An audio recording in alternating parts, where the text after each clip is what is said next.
विपक्ष पर हमला हो रहा है। एक तरफ विपक्ष को कहा जा रहा है भ्रष्ट हैं, भ्रष्ट हैं, भ्रष्ट हैं। मोदी जी तो शायद इकलौते नेता होंगे जो देश में मंच पे खड़े होके कहते हैं कि मैं ही एक ईमानदार हूं जो सारी दुनिया से लड़ रहा है, भ्रष्टाचार से लड़ रहा है। बहुत ईमानदार हैं, बहुत ईमानदार हैं। इसलिए चुनाव के समय ईमानदारी से आपके काम की बात नहीं कर सकते। ईमानदारी से आपको ये नहीं बता सकते कितनी नौकरियां दी, कितने रोजगार दिए, कितनी पाठशालाएं खोली, कितनी यूनिवर्सिटी बनाई, कितने अस्पताल बनाए। ईमानदारी से नहीं कह सकते। ईमानदारी से ये नहीं कह सकते कि जो अधिकारी हैं, जो सेना में भर्ती हैं, उनके भविष्य के साथ क्या किया, पेंशन खत्म कर दिया, और जो सेना में भर्ती हैं उनको 4-5 साल की अग्निवीर का प्रोग्राम दे दिया ताकि 4 साल बाद घर आए और फिर से बेरोजगार हो जाएं। ईमानदारी से ये बात नहीं कह सकते आपके सामने। सच्चाई आपसे कभी नहीं कह सकते। ये कहते हैं कि सबसे ईमानदार है, लेकिन सबसे बड़ी भ्रष्टाचार की स्कीम नरेंद्र मोदी जी इस देश में लाए। सुन लीजिए क्या थी वो स्कीम, कि जो भी चंदा देगा राजनीतिक दल को, जो भी चंदा देगा उसका नाम गुप्त रहेगा। इसका मतलब है जनता को नहीं पता चलना चाहिए कि अडानी ने कितने हजार करोड़ दिए हैं या किसी और ने कितने हजार करोड़ दिए हैं।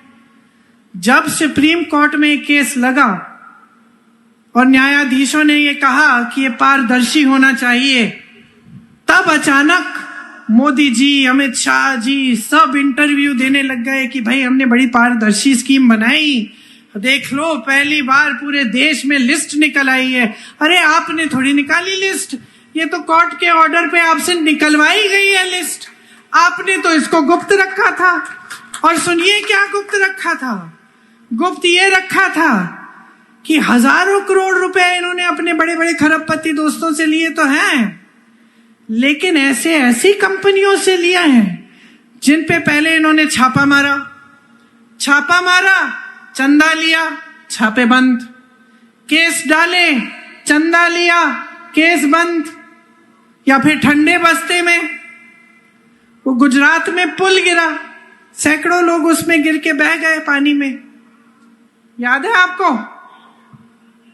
उस पुल को बनाने वालों से चंदा लिया। वैक्सीन लगी थी आपको कोविड के समय, लगी, टीका लगा था, सबको लगा। वो याद है आपको? यूं टीके की सर्टिफिकेट मिलती थी, किसका चेहरा था उस पे?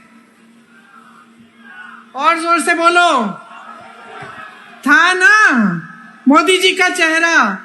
आज जरा देखो, वो सर्टिफिकेट बनवाने की कोशिश करो, चेहरा नहीं होगा। अब फोटो नहीं छप रही है मोदी जी की। क्यों?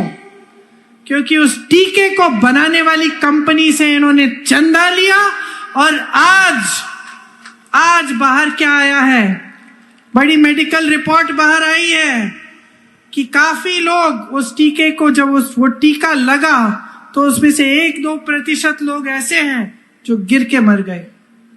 किसी को पता नहीं चला कि क्यों गिर के मर रहे हैं। कोई मंच पे खड़ा भाषण दे रहा है, फिर कोई खेती में काम कर रहा है। कई ऐसे लोग शहरों में जिम कर रहे थे, नौजवान, अच्छी सेहत के, 30-40 साल की उम्र, गिर के मर गए। पहले समझ में नहीं आ रहा था कि क्या है। आज उस कंपनी ने कह दिया कि हाँ ऐसा है कि कुछ 1-2% लोगों को ऐसा हो सकता है। तो आप सोचिए, इन सब से चंदा लिया, बाकायदा चंदा गुप्त लेने की स्कीम बना दी, और अपने आप को ईमानदार कहते हैं। भ्रष्ट नेताओं को अपनी पार्टी में लेते हैं, धो देते हैं, जैसे रिन वाले साबुन से धुलाई होती है ना, चमका देते हैं उनको। काले धंधे सारे साफ हो जाते हैं, सफेद हो जाते हैं। कोई गंगा मैया तो है नहीं बीजेपी कि उसमें डुबकी मारो और आप के पाप धुल जाएंगे, है ना? वॉशिंग पाउडर लगाते हैं, सब साफ हो जाते हैं।